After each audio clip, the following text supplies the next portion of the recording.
பள்ளி ஆசிரியர்கள் மீதான போக்சோ வழக்குகளில் பெரும்பாலானவை பொய் வழக்குகளாக இருப்பதாக தமிழ்நாடு மேல்நிலைப்பள்ளி முதுநிலை பட்டதாரி ஆசிரியர் கழக தலைவர் மணிவாசகன் தெரிவித்துள்ளார். புதுக்கோட்டையில் தமிழ்நாடு மேல்நிலைப்பள்ளி முதுநிலை பட்டதாரி ஆசிரியர் கழக முப்பெரும் விழா நடைபெற்றது.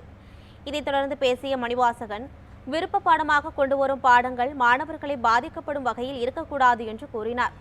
பள்ளி ஆசிரியர்கள் மீது பாயும் 10 போக்சோ வழக்குகளில் 9 வழக்குகள் பொய் வழக்குகளாக இருப்பதாகவும் தெரிவித்தார். ஒரு ஆசிரியராக இருப்பதால் நம்ம என்னன்னா, அது உண்மை என்பது ஒரு ஒரு புகார் வந்தவுடன் பதிவு செய்ய வேண்டும் என்று போக்சோ சொல்கிறது.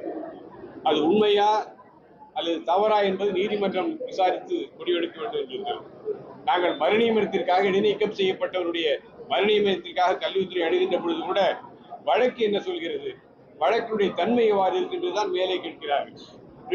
இந்த நம்முடைய கட்டமைப்பில் தெரியும், இந்திய அரசியல் சட்டம் என்பது வழக்கினுடைய முடிவு தீர்ப்பு என்பதுதான் இருக்கிறே தவிர தீர்ப்பினுடைய முடிவுதான். கீழே பல்வேறு வழக்குகள் தவறான வழக்குகள், தவறாக பதிவு செய்யப்பட்ட வழக்குகள் என்று முடிவு இருக்கிறது. ஆனால் இருந்தாலும் இந்த இடைப்பட்ட காலத்திலே அந்த தனிப்பட்ட ஆசிரியரோ அரசு பணியாளரோ பாதிக்கக்கூடியவெல்லாம் இன்றைக்கு இருந்து கொண்டிருக்கிறது. அதை களைவதற்கு ஒரு புதிய வரைவு திட்டத்தினை அல்லது சட்டத்தினை உருவாக்க அரசு புதிய நடவடிக்கை மேற்கொள்ள வேண்டும் என அமைப்பு கேட்டுக்கொண்டார்.